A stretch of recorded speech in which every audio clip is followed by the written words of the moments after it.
प्यारे बच्चों, आज मैं पढ़ाऊंगा कक्षा 12 फिजिक्स में अध्याय 1 है वैद्युत क्षेत्र तथा आवेश। उसमें है वैद्युत द्विध्रुव की निरक्षीय स्थिति पर किसी बिंदु पर वैद्युत क्षेत्र की तीव्रता के विषय में। वैद्युत द्विध्रुव की निरक्षीय स्थिति में किसी बिंदु पर वैद्युत क्षेत्र की तीव्रता। वैद्युत द्विध्रुव की निरक्षीय बिंदु पर निरक्षीय बिंदु पर वैद्युत क्षेत्र की तीव्रता। वैद्युत क्षेत्र की तीव्रता।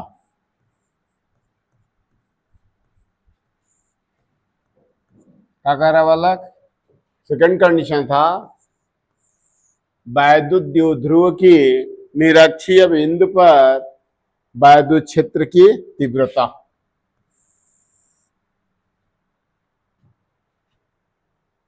तो पहले वैद्युत द्विध्रुव लेंगे।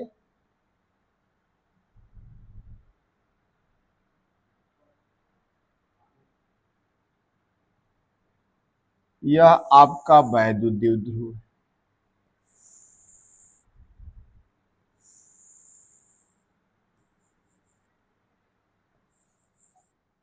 माइनस क्यू कूलाम का आवेश है, यहां प्लस क्यू कूलाम का आवेश है। यह ए बिंदु है और यह बी बिंदु है। मध्य बिंदु क्या है बालक? ओ है। यहां से यहां तक की दूरी स्मॉल एल, तो यहां से यहां तक की दूरी भी क्या होगा? Small L.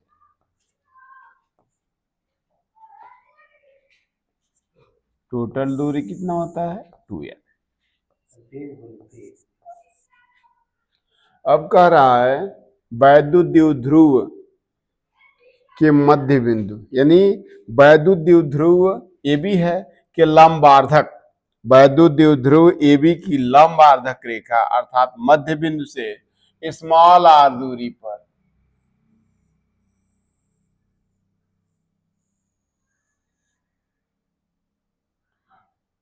स्मॉल आर दूरी पर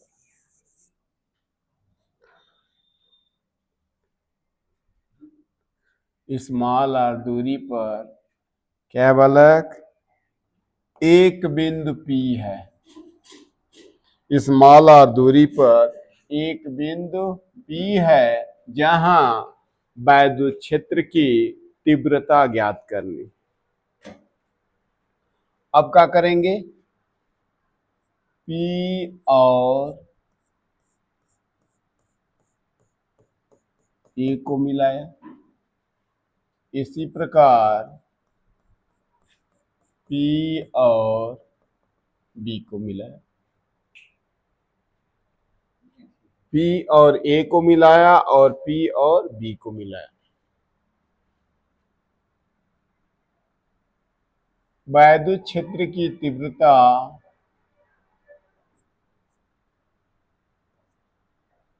प्लस क्यू आवेश के कारण यह E1 है और यह क्या है बालक? E2 है।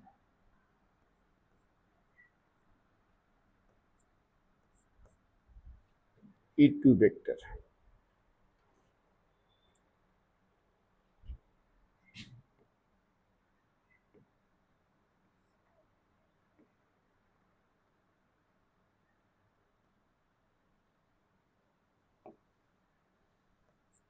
यह E2 है।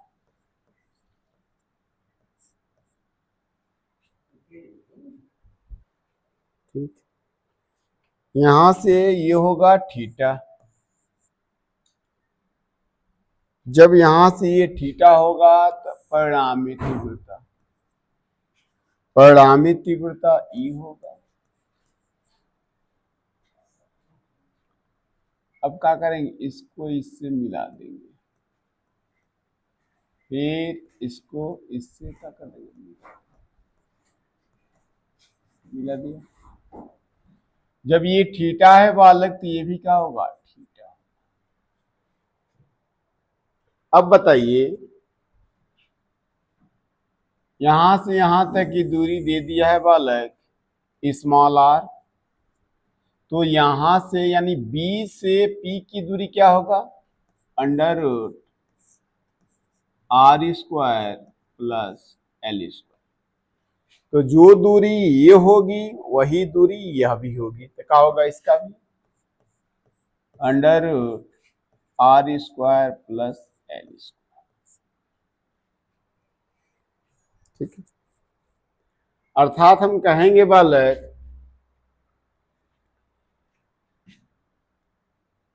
पी ए बराबर पी बी बराबर क्या हुआ बालक, under root R square plus L square. ठीक है, यानी प्लस क्यू आवेश के कारण बिंदु P पर वैद्युत क्षेत्र की तीव्रता E1 है, जबकि माइनस क्यू आवेश के कारण बिंदु P पर वैद्युत क्षेत्र की तीव्रता E2 है। ठीक है, तो लिखेंगे बालक, कहां रखा गया है, के परावैद्युतांक वाले माध्यम में। वैद्युत द्विध्रुव कहां रखा गया बालक, के परावैद्युतांक वाले माध्यम। लिखेंगे प्लस क्यू आवेश के कारण, प्लस क्यू आवेश के कारण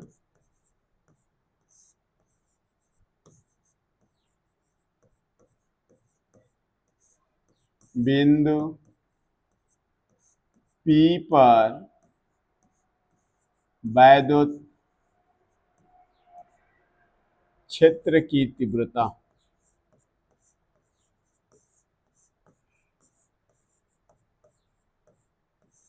क्या है बालक, प्लस क्यू आवेश के कारण हम क्या माने हैं, E1 वेक्टर माने हैं। तो E1 बराबर क्या होगा, 1/4 पाई एप्सिलॉन 0 के क्या Q अपॉन, लिखेंगे E1 बराबर 1/4 पाई एप्सिलॉन 0 के Q अपॉन अंडर रूट क्या R square plus L square का whole square, R square plus L square का होल स्क्वायर। तो जब होल स्क्वायर करेंगे तो बालक अंडर रूट समाप्त हो जाएगा, तो E1 बराबर क्या हो जाएगा, E1 बराबर 1/4 पाई एप्सिलॉन 0 के Q upon R square plus L square. दिशा क्या है बालक, दिशा क्या है, किस डायरेक्शन में जा रहा है, बीपी दिशा में, तो लिख देंगे बीपी दिशा में।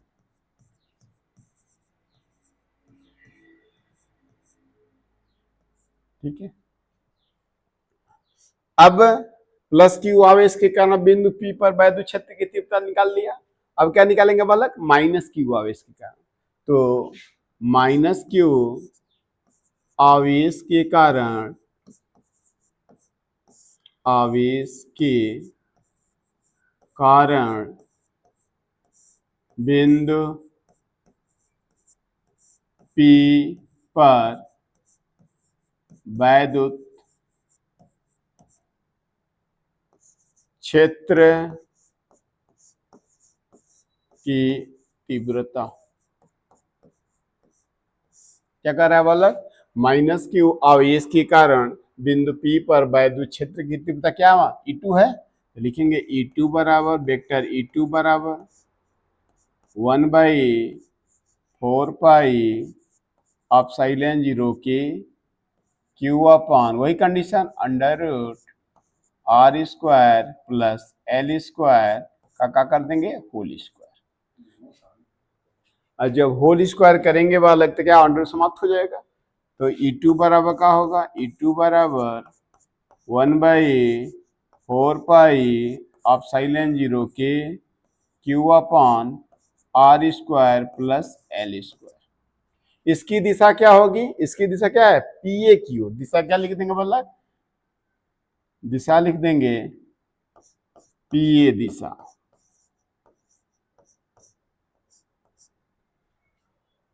अब हम कहा देख रहे हैं, हम देख रहे हैं कि E1 का मान और E2 का मान, दोनों मान आपस में बराबर है।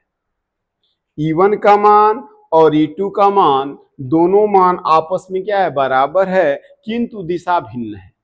लिखेंगे वाला,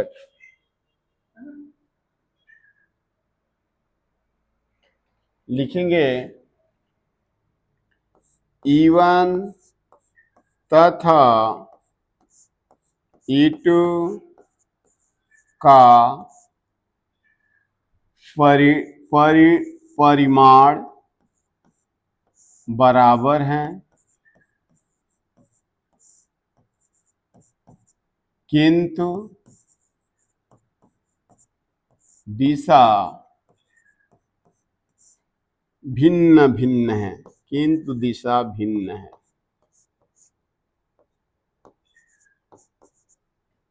दिशा क्या कह रहा है बालक, E1 और E2 के मान परिमाण तो बराबर है, किंतु दिशा क्या है, भिन्न है। तो E1 और E2 को AB के लंबवत और समांतर घटकों में वियोजित करते हैं। तो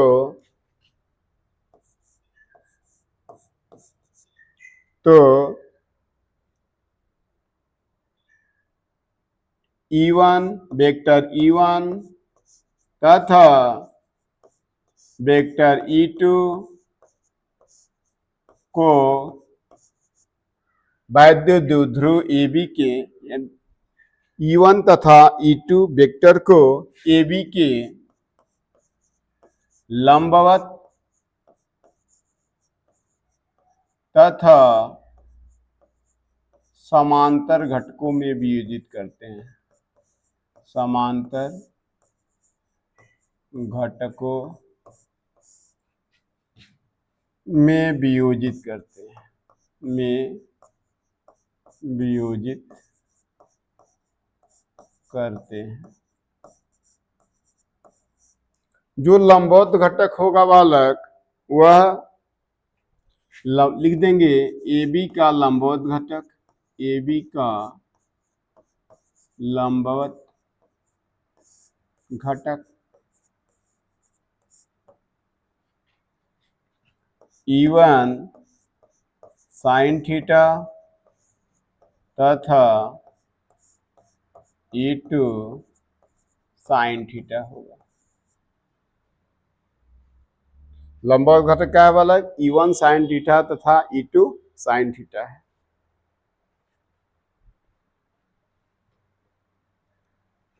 परस्पर बराबर है, किंतु दिशा में विपरीत है, किंतु दिशा में विपरीत है।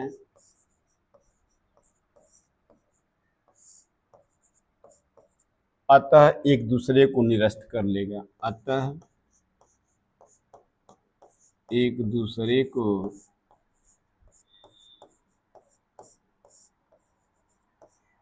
निरस्त कर देगा, निरस्त कर देगा। फिर AB के लंबवत घटक तो हम ले लिए, अब क्या करेंगे, AB के समांतर घटक, AB का समांतर घटक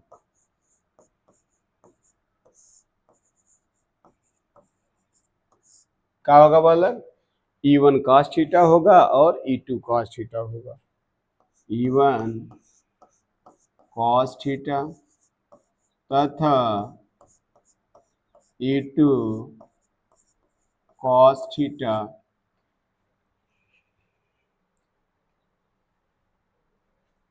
परस्पर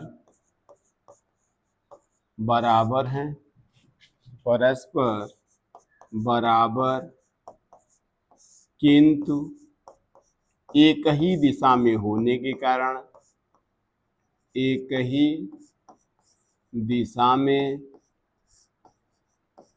होने के कारण होने के कारण परस्पर जुड़ जाएगा, जुड़ जाएगा।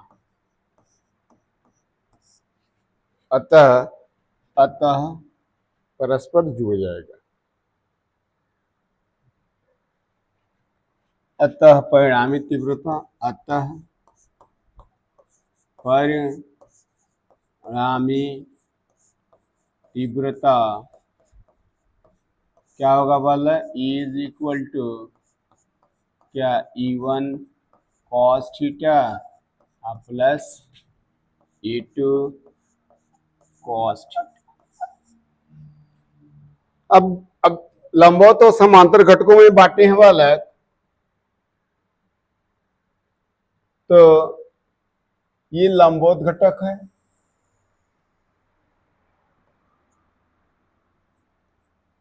क्या है लंबवत घटक बल्लभ, E1 साइन थीटा है और E2 साइन थीटा है। ठीक है, अब समांतर घटकों में बांटेंगे, समांतर घटक में बांट दीजिए।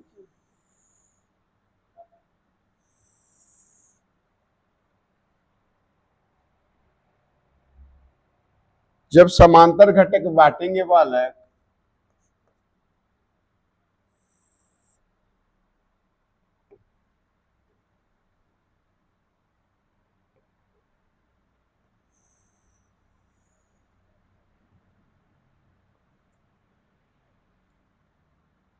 तो ये दोनों आपस में बराबर है, यानी E1 cos थीटा है, आई क्या है बालक, E2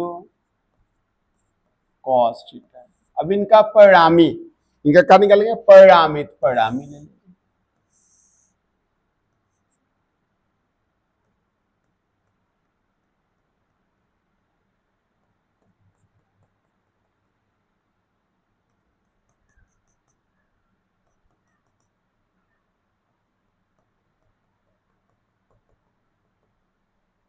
परिणामी क्या है बालक, E है, परिणामी क्या है E, यह किसके बराबर है, E1 लिखवाए हैं, किसके बराबर है बालक, E1 cos theta plus E2 cos theta के, लिख देंगे E1 cos theta plus E2 cos theta. बीच का कोण क्या है बालक, थीटा है, बीच का कोण क्या है, थीटा है, यह बिंदु क्या है, P बिंदु। ठीक है, यह क्या है, E1 है और यह क्या है, E2 है। E1 है और ये क्या है बालक, E2।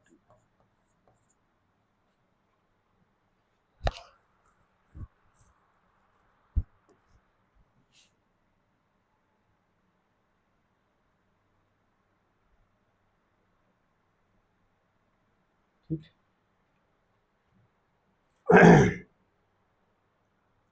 अब क्या करेंगे, लिखेंगे बिंदु P पर वैद्युत द्विध्रुव वैद्युत क्षेत्र की परिणामी तीव्रता, यानी परिणामी तीव्रता ले लिए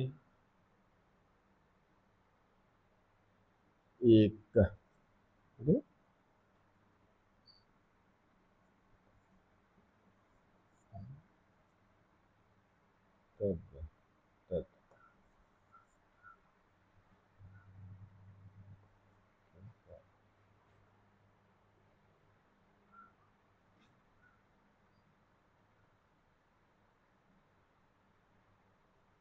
तो अभी देख लीजिए इसमें cos थीटा, cos थीटा का मान भी निकालना होगा, तो cos थीटा का मान क्या होता है बोला, cos थीटा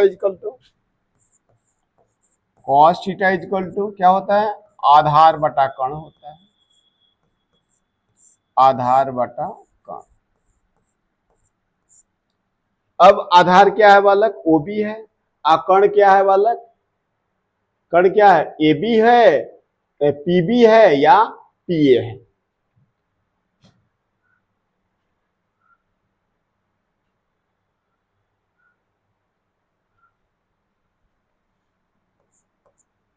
आधार क्या है बालक?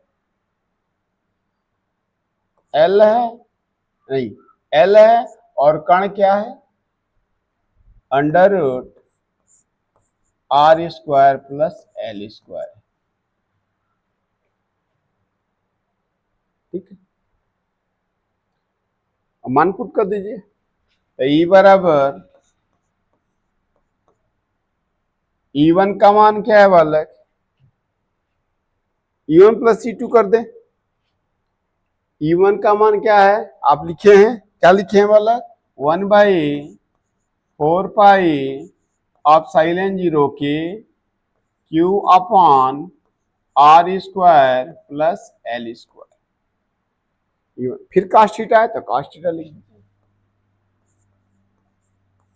प्लस E2 का मान क्या है बालक? E2 का मान है 1/4 पाई आप साइलेंट जीरो के क्यू अपन क्या लिखेंगे बालक? R square plus L square, फिर क्या होगा? Cos theta. कॉमन ले लीजिए, तो ई बराबर क्या होगा बालक? क्यू अपन 4 पाई आप साइलेंट जीरो के कॉमन हो गया, क्या बचा बालक? नहीं, पूरा कॉमन है ना।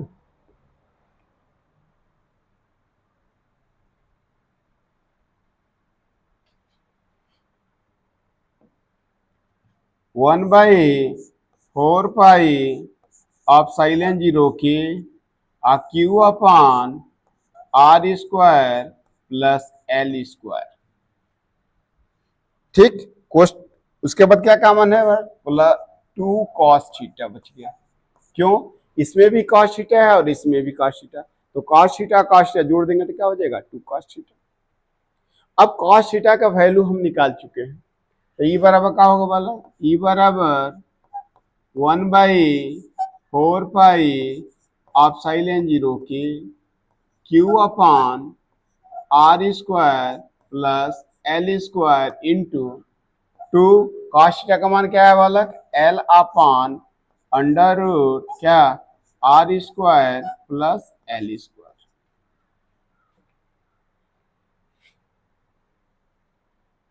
अब ई बराबर क्या हुआ बालक? ई बराबर 1/4 पाई आप साइलेंट जीरो क्यू हो गया, Q upon R square plus L square into 2l upon R square plus L square के पावर क्या लिख देंगे? 1/2। अब गुणा कर दीजिए, ई बराबर क्या होगा वाला? ई बराबर 1/4 पाई ऑफ साइलेंट जीरो की क्यू इंटू 2l, तो Q into 2l upon R square plus L square के पावर क्या हो जाएगा वाला? 1 आप प्लस 1/2। हम जानते हैं, क्या जानते हैं वाला है? Q इंटू 2l का मान किसके बराबर होता है? P के बराबर। क्या होता है? Q इंटू 2l का मान किसके बराबर होता है बालक? P के बराबर होता है। तो E बराबर क्या हो जाएगा? E बराबर 1/4 पाई अब साइलेंट जीरो के P अपॉन क्या? R square plus L square ये पावर क्या हो जाएगा? 2 के में 2 1 3 3/2 हो जाएगा। ठीक, अब कह रहा है बालक, कह रहा है कि एल का मान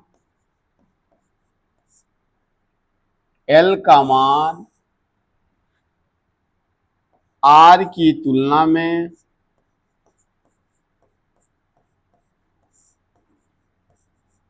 बहुत छोटा है। एल का मान आर की तुलना में क्या है बालक? बहुत छोटा है, अर्थात L is less than R. तो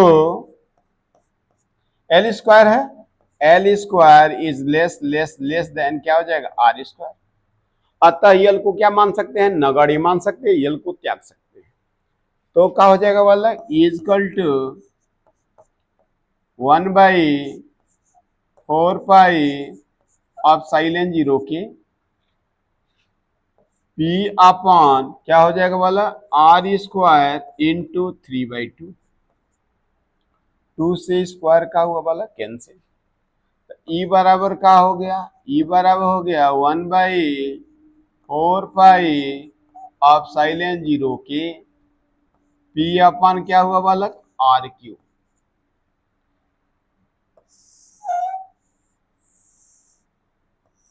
अब प्रश्न आता है कि दिशा क्या है, देख लीजिए इसकी दिशा क्या है बालक, इसकी दिशा क्या है, ई की दिशा क्या है, वैद्युत ध्रुव से देखेंगे तो प्लस आवेश से लेकर माइनस आवेश की दिशा क्या होगी, प्लस आवेश से लेकर क्या, माइनस आवेश। तो लिख देंगे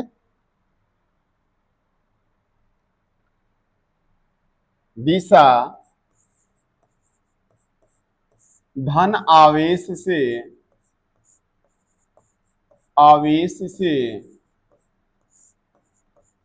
ऋण आवेश की ओर होगी, ऋण आवेश की ओर। दिशा का होगा बालक, दिशा धन आवेश से ऋण आवेश की ओर होगा। अब वैद्युत क्षेत्र की तीव्रता का मात्रक क्या होगा, न्यूटन प्रति कूलाम। क्या होगा, न्यूटन प्रति कूलाम। वैद्युत क्षेत्र की तीव्रता का मात्रक क्या होता है, न्यूटन। तो न्यूटन को किससे पेश करते हैं वाला, एन से, आ कूलाम को सी से, तो न्यूटन प्रति कूलाम। अब कह रहा है कि यदि जो माध्यम है वह निर्वात अथवा वायु है,